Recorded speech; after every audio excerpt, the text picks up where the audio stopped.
সুপ্ৰভাত বন্ধুসকল, যোৱাকালিৰ কাহিনীৰে মই বাঘমৰা ইক' কেম্পৰ পৰা আকৌ এবাৰ আৰু এয়া আছিল চিকনৰ ছিনিয়ৰ ছেকেণ্ডাৰী স্কুলৰ এজাক ছাত্ৰ আৰু শিক্ষামূলক ভ্ৰমণত বাঘমৰা ইক' কেম্প আৰু মলাই ফৰেষ্টলৈ বুলি যাত্ৰা।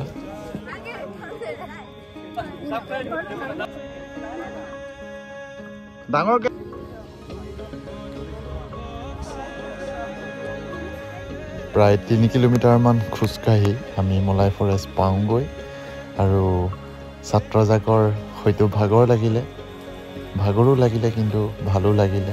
কাৰণটো হ'ল বাঘ নেদেখিলেও আমি বাঘৰ খোজ আৰু অটব্য সেউজীয়াখিনিৰ মাজত বহুখিনি সৌন্দৰ্য বিচাৰি পালে।